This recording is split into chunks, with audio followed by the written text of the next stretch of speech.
Hello, and welcome back to my channel. Today I'm going to be reviewing the road trip I took down the American East Coast in August of 2022.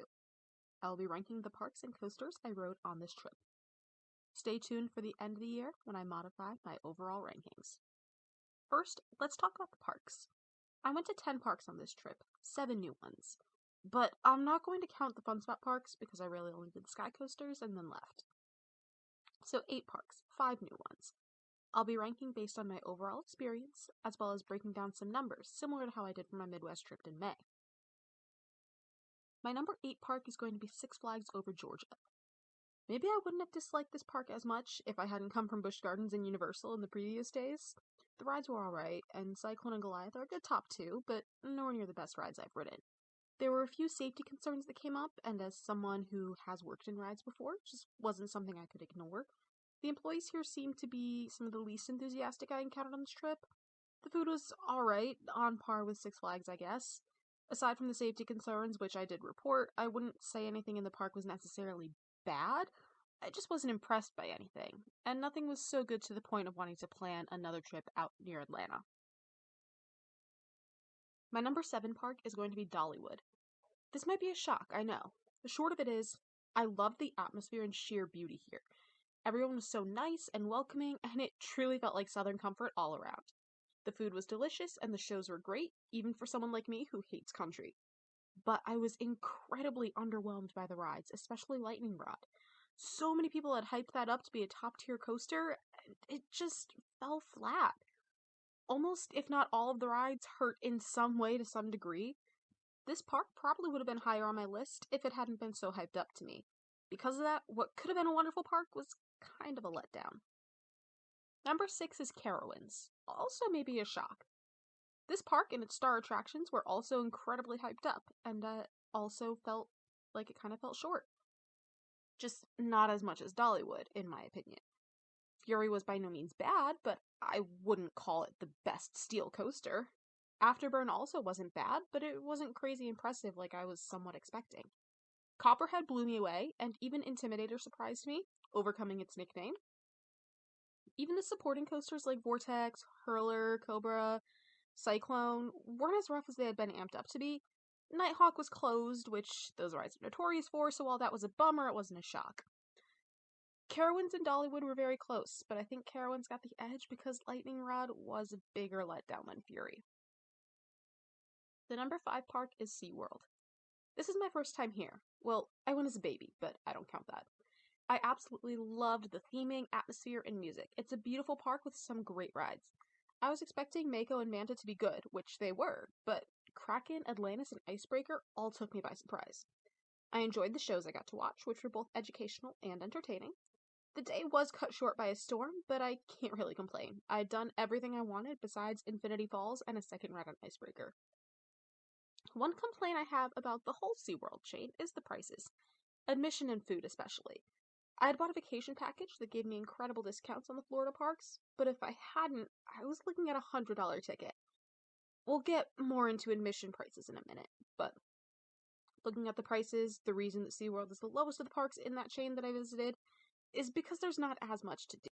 They've got 4 big coasters, 2 water rides, and a kiddie area, and that's basically it. No flat rides. I know they're expanding their coaster collection, but like, Williamsburg and Tampa have 9 and 10 coasters respectively.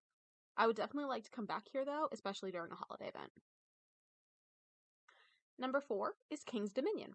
This is my second time at this park, and I loved it.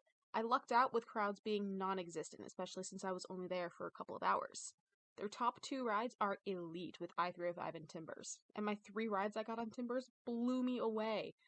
I was impressed with the theming of their new Jungle Expedition area, but not the rides. This and SeaWorld were pretty close, but admission price is gonna give King's Dominion the edge. Granted, I have a season pass, but a one-day ticket is still only $45, less than half of SeaWorld. My top 3 were basically a tie, as they were all so wonderful, but I think I figured out a ranking. Number 3 is going to be Busch Gardens Williamsburg. This is my second time here, and before my May trip, it was my number 1 park. They've got wonderful theming and atmosphere and a pretty good collection of rides, coasters, and flats. Again, I don't agree with the price of admission and food. I actually had a pretty poor experience with food when I went, but I'm trying to leave my pre-existing mood out when I rank these. Overall, I do love this park. Number 2 is Busch Gardens Tampa. Similar to Cedar Point, I was a bit overwhelmed by the sheer size of this park.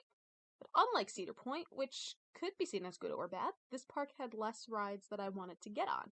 Now, given the high admission price, that's not too great a thing, but considering I only had one day there and that weather got in the way earlier than expected, kinda lucked out. If you watch my vlog from that day, you know I was tired and cranky, but I'm trying to leave that out. Gwazi was a top tier ride, and I'd like to get on all the coasters again, except maybe Tigress because it hurt, and Sand Serpent because it didn't do much. I love the animal exhibits, and the Turco show was an unexpected but super pleasant surprise. The theming and atmosphere here were wonderful. And number 1 by a hair is Islands of Adventure. It just feels like a complete park. The themed areas, shops, and restaurants, rides, shows, something for everyone. If I had to pick between Islands and Tampa to visit again, I would pick Tampa because I've only been there once, whereas Universal I've been to 3 times now. But Velocicoaster and Hagrid's are so much fun. Even during the storm, though it wasn't as intense as the other 2 I came across in Florida, I was still able to occupy myself with rides, shows, and shops.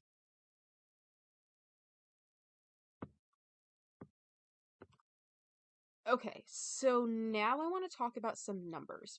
Basically, what park gives you the most bang for your buck? So I looked up the following for each park: acres of land, price of an any day ticket, number of rides, and number of coasters. Then, using some handy dandy division, I calculated how much you're paying per acre for admission, rides per acre, coasters per acre, and how much each ride would cost to do based on admission price, then price per coaster. For each category, the best value earned a value of 1 and the worst value earned an 8.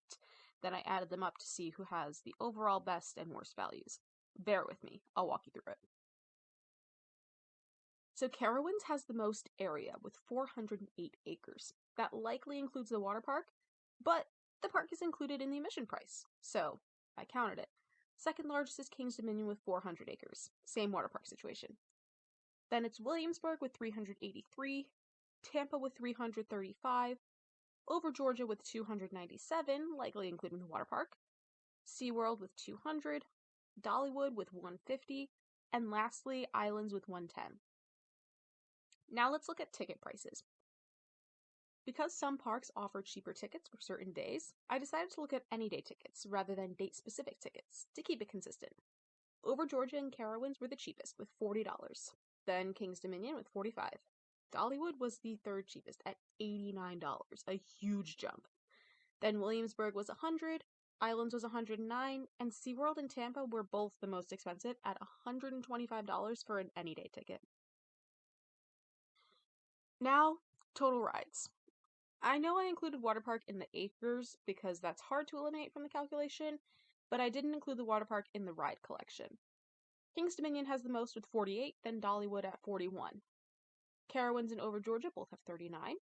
Williamsburg has 28, Islands has 18, and then SeaWorld and Tampa both have 16. And finally, for gathering information, the number of coasters each park has. Carowinds has the most with 14.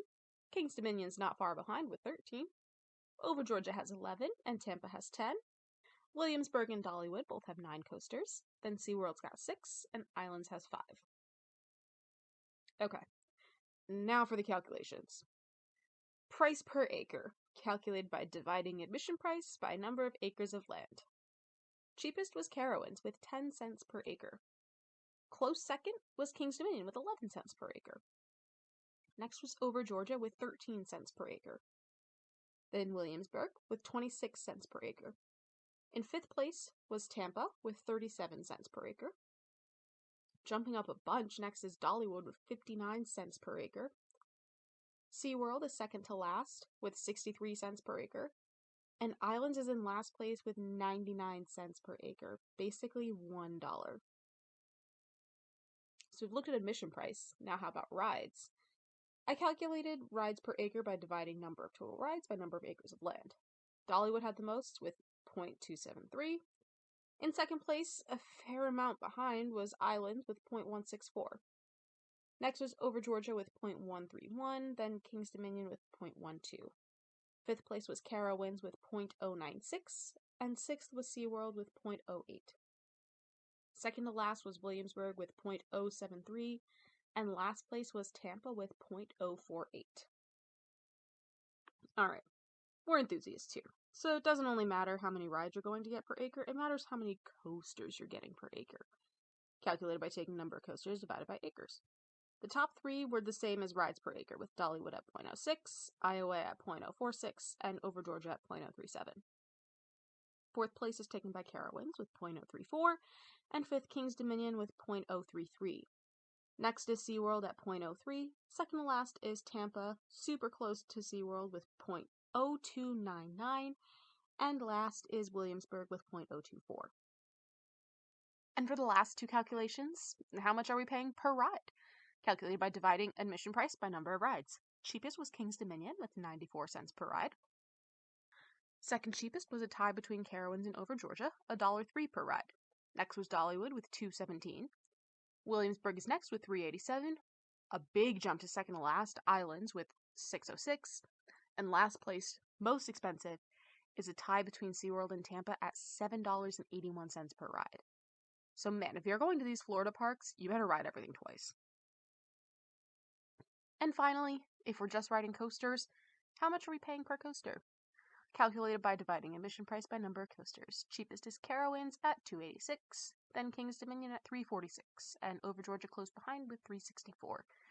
Now a huge jump to fourth place is Dollywood with $9.89. Next is Williamsburg with $11.11, and then Tampa with $12.50. Second to last is SeaWorld at $20.83, and in last place is Islands with $21.80 per coaster. So, what does all of this mean? Well, when you add up each park's total scores, it basically tells you which park's giving you the most bang for your buck. So now that I've walked you through my thought process, here are the parks I visited by the numbers. SeaWorld had the highest score, which means you're getting the least bang for your buck when considering admission price, area, number of rides, and number of coasters. Going up the list, next is Tampa, then Islands, then Williamsburg, then Dollywood. The third best park by the numbers is Over Georgia, second best King's Dominion, and the park from this trip that gives you the most bang for your buck is Carowinds. So I've given you my personal rankings, and now you have the numbers as well.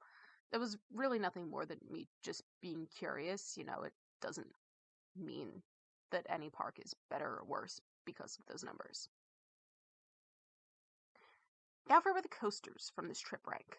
Over the course of 12 days, I rode 60 roller coasters, and 40 were brand new credits. Numbers 21 through 60, I'm just going to say a quick sentence to keep this short.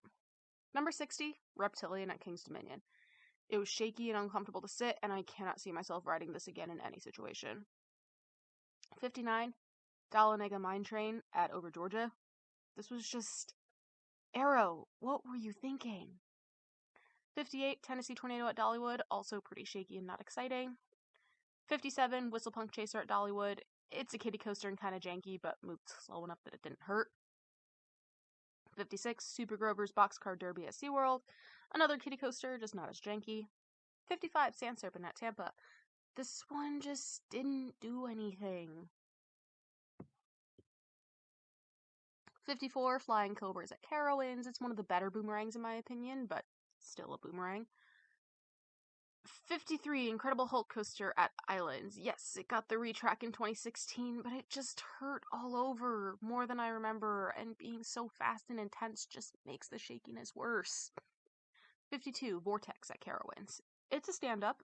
It hurts, but it was better than expected, despite the bar being so low, which is why it's above Hulk, which was worse than expected.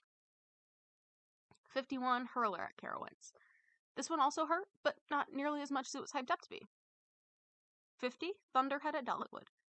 I've heard this one is nothing but pain, and I didn't get that. There were a few decent moments, but it still did hurt a lot. 49, Carolina Gold Rusher at Carowinds. Another janky mine train, but nowhere near as bad as Over Georgia. 48, Riddler Mindbender at Over Georgia. Kinda shaky, not the worst, but it also didn't do much. 47, Blazing Fury at Dollywood. This ride didn't do anything at all, but I love the theming and the dark aspects of it. 46, Dragonflyer at Dollywood. I've heard so many bad things. It didn't do much, but it also didn't hurt like the Hang and Bang supposedly do. It was fine.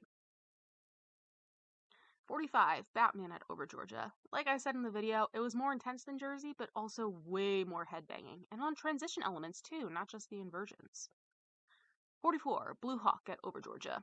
It was way slower than I expected, but way smoother than I expected. But it didn't do much. 43, Georgia Scorcher at Over Georgia. By far the best stand-up I've ridden. Didn't do much, but that means it wasn't super shaky. 42, Daredevil Dive at Over Georgia. I like the entrance, the aesthetic there, and the second half was pretty smooth. First half kind of hurt, though. 41, Great American Scream Machine at Over Georgia. Also not nearly as bad as expected, but it's an old Woody, so it still hurt a little. 40, Flight of Fear at King's Dominion. This felt shakier than the one at Kings Island. Fun ride, but not the best of the premier launch coasters. 39, Wild Eagle at Dollywood. Probably my least favorite wing coaster. It was incredibly shaky. 38, Carolina Cyclone at Carowinds.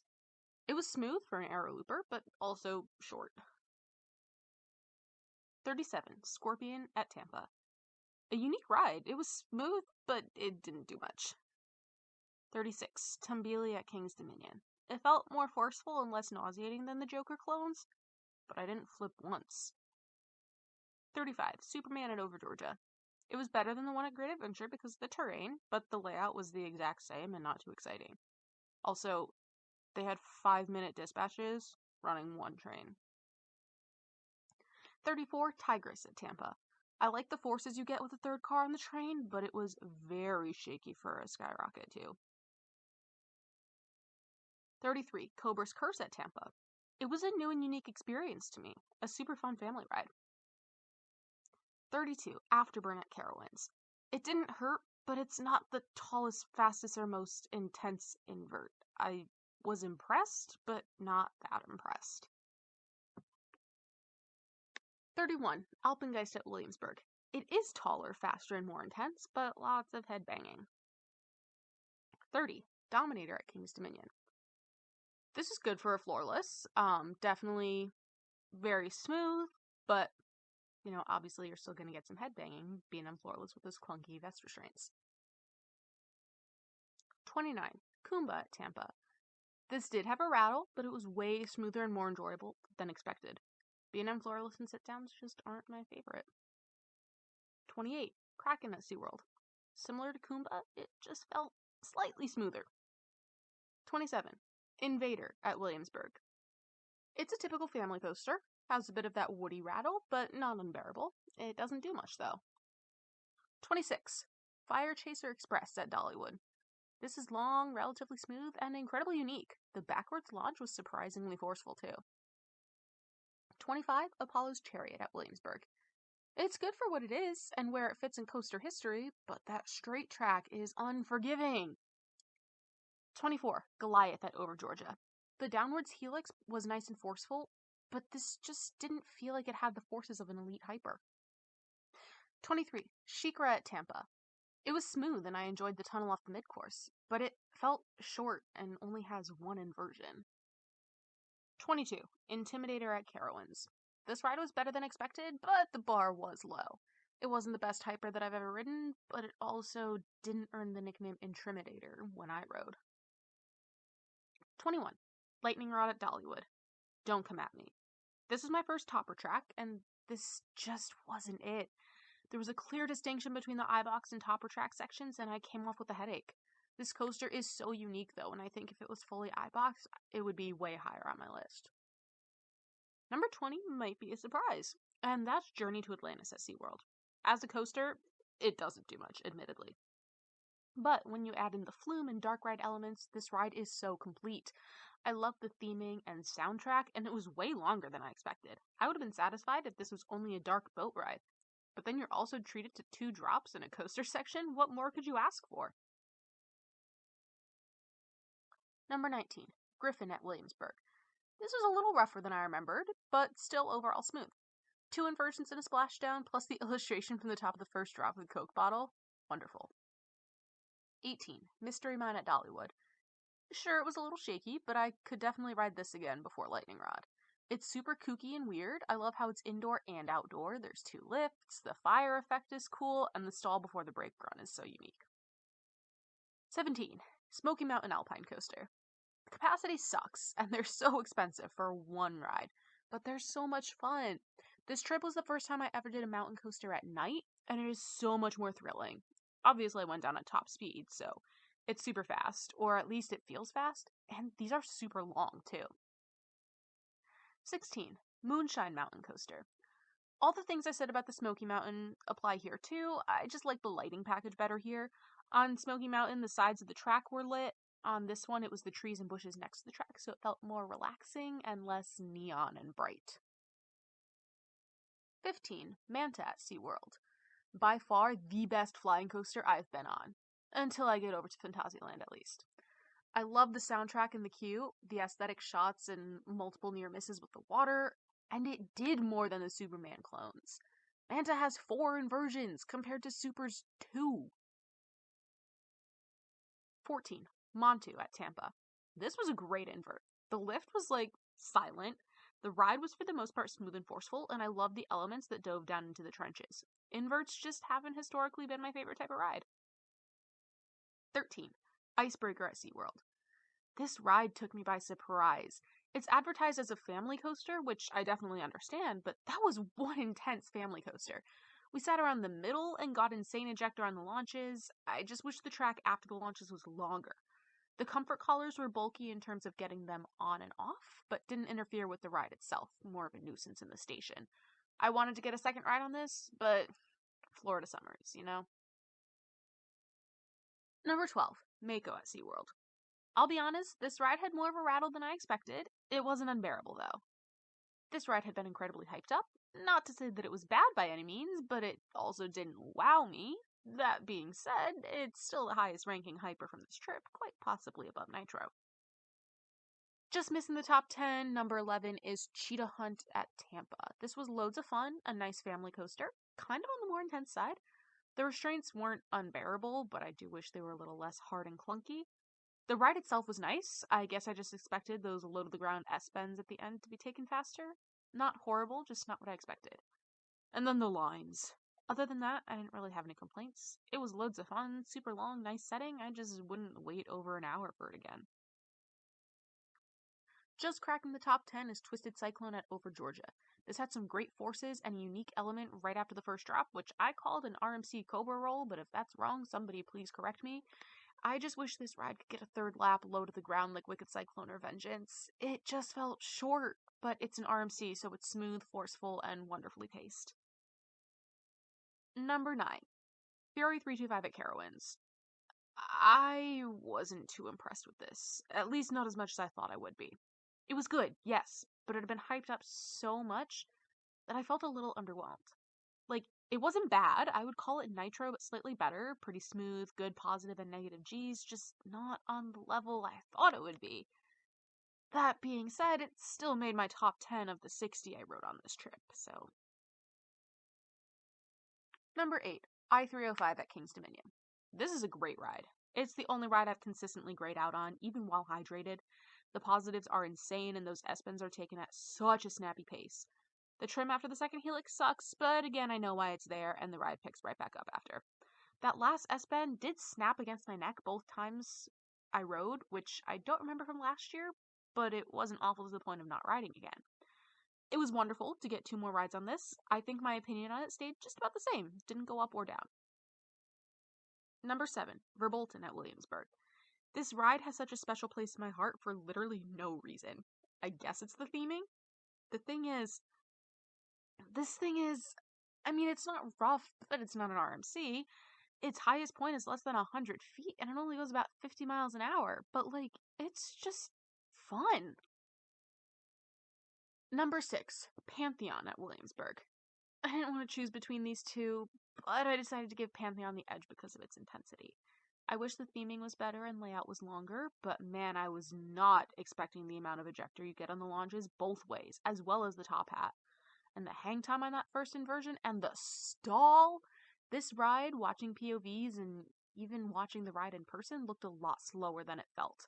So this is a pleasant surprise. Verbolten definitely still has the superior theming, though. Starting off the top 5, Copperhead Strike at Carowinds. This was another ride that looked way unassuming, and yes, it does run a bit slow, but that's what makes it so amazing. The hang time on all the inversions, but especially the JoJo roll in that first vertical loop. An unexpected ejector on the tiniest bunny hills and speed hills. Not only was this ride more forceful than expected, but it was also longer than expected, and the theming was super fun with rattlesnakes and moonshine. And those restraints were way more comfortable than Skyrush. Again, that JoJo roll, I know the safety of rides and restraints, and I was still convinced I was going to slip out of my seat. A wonderful ride. Best of the park. Fury fans, come at me. Number 4. Hagrid's Magical Creatures Motorbike Adventure at Islands. Now, most of the rides at the top of this list are here for the forces. Hagrid's didn't really have much, at least not compared to the rest of the coasters ranking so high. What it did have was theming. This may not be the best coaster at Universal by the numbers or standard, but it is absolutely the most fun. It was incredibly smooth, long, and riding on the bike is such a unique feeling. If this didn't get such long lines, I would ride this again and again and again. I'm also just a huge Harry Potter fan, so yeah. Sucks that Dragon Challenge had to go, but I'd call this a worthy replacement. Okay, disclaimer. The top 3 were neck and neck and neck. Any of these could be argued to be number 1. But gotta come up with an order. Number 3, Twisted Timbers at King's Dominion, my previous number 1. I had forgotten how amazing this ride was. I'm not a fan of the barrel roll drop and the stricter locker system, but that's about it. Those camelbacks, holy wow. This thing is a beast. You are flying out of your seat. It's super, super smooth. Everything about this ride is amazing. I guess my biggest complaint is that it ends. I'm glad I was able to get some more rides on this, as I was able to remember just how elite this ride is.